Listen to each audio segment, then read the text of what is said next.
look, man, I'm getting really, really sick and tired of this news cycle. I think the Democrats are panicking, and panicking maybe isn't the right word for it. I think the Democrats are probably in full-on mental breakdown over the fact that they are losing support from the black community.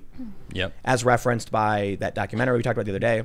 I think from the entire community, not just... Well, Rasmussen has Trump's support at 41% among all likely black voters. Oh, wow. So to see the sheer level of racial news, to me, is like... It is insane. It is insane. It is insane. The CDC, 1,200 employees demanding they declare racism a public health crisis. What? Like, what? What? What is this? This news cycle, it's just absolutely ridiculous. Yeah, it is. Like, it's everything taken up. I would say take them to 11, but it's like 50. It's like they ripped the knob off. Every story I look up on, now the top story is that Donald Trump said, when he was asked about Black Lives Matter, he says, what about white people who get killed? And now all of a sudden, here we go. How dare you make this about another? It's like, okay, well, what about the statistics that that's true? Because that is true. It's like he wasn't wrong. It's like they're trying to tear. It's like I think it's because they know they're not offering anything tangible to minority voters. Not just the black community, but Latinos, Asians. It's true. And Trump is, in the polls, gaining. And that means he wins. Yep. And I wonder if, they talk about how the polls are unable to capture non-college educated whites. Mm-hmm. I wonder how effective the polls are at capturing, the black community vote. If these are communities that were taken for granted by all political parties for a long time, regardless, Republican and Democrat, then I don't know if the pollsters can effectively track these demographic changes, like the rise of the black conservative and stuff like that. Yeah. And then we might be seeing these polls. What may be skewing the polls is that they may be all true. Yeah. Trump is losing support among certain white voters, so Biden is leading, but the polls may be ignoring certain minority communities because they've never had to poll in this way before. That's a good point. So Trump could actually be way up, and we're going to see something like we saw in 2016 when the polls were all saying Hillary was going to win. The probability said she was going to win. And then afterwards they went, well, we knew we couldn't actually survey these, non-college educated white people. So we didn't realize how wrong we were going to be. You just said something too, the rise of the black conservative. That's inaccurate. It's actually the return of the black conservative. Right. Because that is a lot of the black conservatives are the ones that were really making the leaps and bounds in civil rights in our history. So they were prevalent. I think it's the, I don't know what it is. I don't know. Maybe it's that people are becoming less, some people are too scared to speak up. Some people are less scared to speak up. Yep. You know what's interesting too about the argument, because I've been talking about this a lot, about people refusing to speak up, is that there are so many people who have found success in speaking out. There are people who have been canceled who have turned it into a career. There have been people who weren't even canceled but started saying unpopular things and found their audience. Good point. And there are people who are hiding in their closet hoping that when the Reaper comes to their door, they'll be the one house he just skips over. Yep. Sorry, it's not going to work that way. Well, I'm certainly speaking up. I'm exhausted, mentally exhausted from the amount of re-explaining I have to do, because it's really hard to just simply say, oh sure, here's all of the 5 months of research that I've been doing and the hundreds of hours that I've had with you on this show, and outside of the show that we talk about things that are going on. It's like, how do I quantify all that in just a simple response on Facebook? Well, why are you voting for him? It's like, okay, you can't do it on Facebook. Down. No, I know, and but it's not about Facebook. Because now I've had certain people reach out to me outside of Facebook. Hey, talk to me about what is it about him that you like? Why are you voting? Why are you voting like that? And those few people, people on Twitter are like, dude, just don't worry about him. There's going to be haters. And it's like, no, we have to talk. We have to speak up. We've been talking about it. We have to have these conversations. I'm civil, and some of them don't agree with me, and some of them are like, you know what? That's fine. I'm still not going to vote for Trump, but I'm glad we had this conversation. It's like, yes, even I'm not trying to sway anyone, but I'm sick of the lies that I'm seeing, and I'm calling them out. And that's kind of why I wanted to have that conversation. It feels like, I grew up with all of these people saying the war was bad, protesting war in Iraq and Afghanistan. Yeah. And now here we are. And when I actually asked one of my friends, who's like same age as me, Chicago liberal, Yep. would you support pulling out the troops from Afghanistan? Yes, of course, right? No. Really? There's Really? like wait a minute. Is this a trap? I know what Tim thinks. And so the response is no longer, we must pull out. The response is now, well, maybe, but, and I'm like, are you kidding me? Do you have an original thought in your brain? Look, man, you can complain about all the worst things in the world from Obama, from Trump, from anybody. But if you have stood on this if you have stood on this hill that we should not be in the Middle East, right, and Trump says, okay, I'll pull out of the Middle East, you can't all of a sudden be like, well, no, actually, I think. No, you say, all right, well, okay, I'll take it, I guess. Someone asked me the other day, why are they pulling against the troops? And that's why I asked you yesterday. And it's like the war machine, the Russia poppy contracts, all these things. And I'm like, I've looked into it, and I still have yet to find a nice, legitimate answer. There's by anyone in the Democratic much side to break down in terms of the actions being taken in the Middle East. But the first thing you can say, you can look at a map and see that Iraq and Afghanistan are on both sides of Iran. Mm-hmm. And John Bolton, who was advising Trump for a while and then got outed and then turned on, that was a mistake.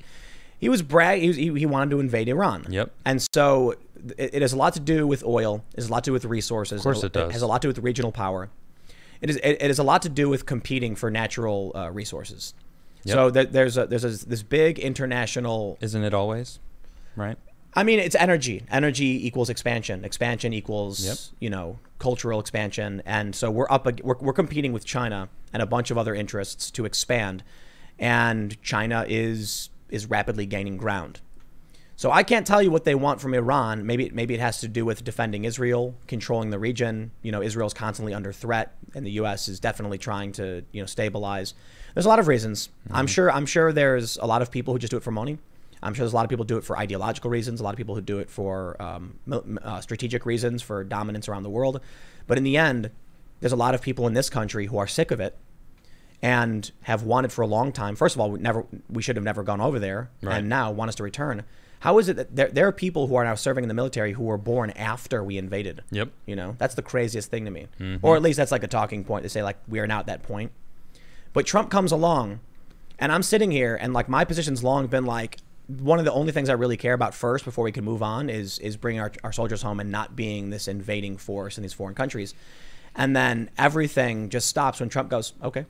And right. I'm like, wait, what? He's like, yeah. And I'm like, wait, you're actually going to do it? Yeah, it's something that I've been saying for a long time. Like, we got to stop the war machine and stop being the world police. And almost every single person I know that is arguing with me now has felt that way. But they flip and now they support being the world police? Well, I mean, you can't have a rational conversation, so I've never got there. I haven't been able to even get to that point in the conversation. I listed all of the things that I've found that are good that he's done, and that's on there. That's like one of the things, and they're just like, nah, that's not good enough. He's friends with Nazis. And I'm like, what? Where are you getting your information? So is Hillary Clinton. So I simply just said, now's when you show me your source. Oh yeah, right. And I have yet to hear back. Exactly. Yeah, but I'm not gonna not have a civil conversation. I'm not gonna like become emotional. I want to have all the facts. I'm laying them all out. I'm gonna continue doing so. These people who think that we're the Empire from Star Wars. Yeah. They think that America is the worst imperial foreign invading country. Okay. Well, you've got your choice of Biden, who was part of the Obama administration, working with Hillary Clinton and exacerbating these problems. Yep. And you have Donald Trump, who's being blocked as he tries to bring the troops back. Yep. This is why look, I voted for Obama the first time, not the second time. Right. Because he was like, we're going to bring our troops home. And then he gets in and he's like, more troops. And then they started blowing up kids and civilians and then calling them enemy combatants and stuff. Oh, they're military age. That's good enough for us. And so I was like, yeah, right. I'm not going to fall for this again. And then I did not vote 2012. I did not vote in 2016. Now I'm at a point where, for one, yeah, cancel culture, PC culture, the weird intersectionalism freaks me out.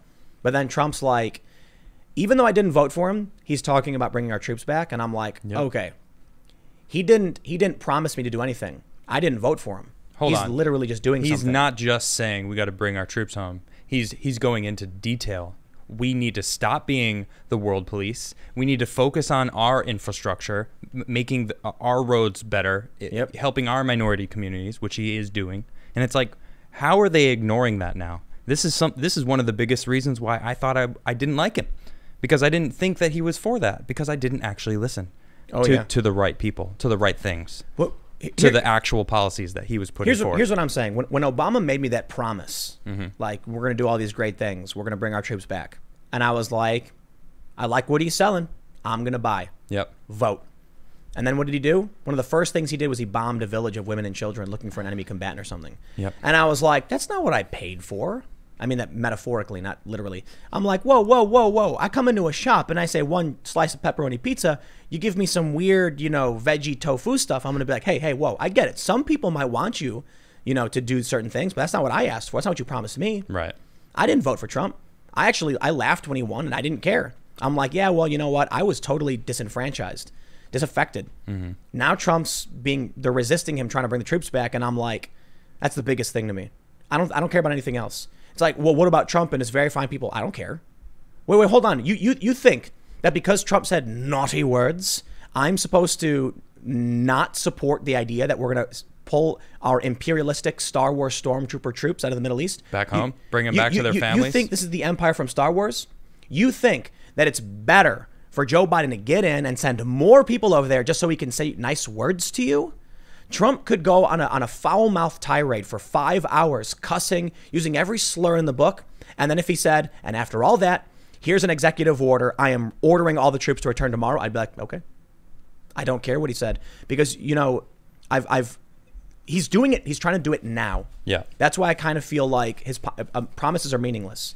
If he said, trust me, reelect me and I'll do it, I'd be like, yeah, right. Right. I'm not buying it. But he's straight up doing it. And so I'm like, I want to help him do that. I want to end that. I don't like that. I've never liked that. And I've actually been I was in Egypt during the revolution. Yep. I don't pretend like I was in Afghanistan or Iraq or anything like that. But I've covered a lot of this national security news for a decade. And I understand a lot of the complexities of it. I've heard the debates. And I just can't square away what we do over there with my morals and my ethics. And along comes a president who, without asking, without telling me, like, I need your vote to do this, he just started doing it. And I'm like, oh. Yeah, and that a few different people were like yelling at me for supporting a Nazi supporter, basically. And I'm like, what is this from? And it all boiled down to that one fake speech. News. And I was like, okay, I wasn't paying attention then. I'll go look at the speech and I'll listen to what he's saying. And I did. And the very first thing out of his mouth, I do not condone any neo-Nazis. They should all go away. They should be condemned. They should be condemned totally. Period. Yep. And then he moves on and they're like, well, what about the people that were there? And he's like, I'm sure not everybody there was a neo-Nazi. They were against the statues coming down. He was right. And I was like, okay, that makes sense to me. And he was talking about the people that specifically were not the neo-Nazis. You know what's funny? How come the right didn't go, Trump just defended Antifa? Trump is defending Marxist and violent communists. Did you hear him when he said there's very fine people on both sides? On both sides. That was Trump defending neo-Marxists. I guess so. Communists, violent authoritarians. No, it doesn't go both ways, Tim. It doesn't go both ways. Exactly. Politics flows in one direction. That's true. It's like away from the left. So if you are seen in a video with a guy wearing a MAGA hat and you're smiling and giving a thumbs up, they'll be like, Adam's a Trump supporter now. Wait till I actually put on a MAGA hat. But then wait. If you're caught in a photo standing next to Antifa giving a thumbs up, they'll go, that Antifa guy is a Trump supporter now. You get it? Yep. It's only one direction. So when Trump says both sides had good people, the media doesn't say Trump defends communists. They say Trump defends Nazis, even though he didn't. In fact, hold on. Trump, I dare say, that's a new t-shirt we need to make, I dare say, Donald Trump condemned the Nazis. Did Donald Trump in that speech condemn communists? He did not. Therefore, it is more apt to say Donald Trump actually defended communists as very fine people. It makes more sense.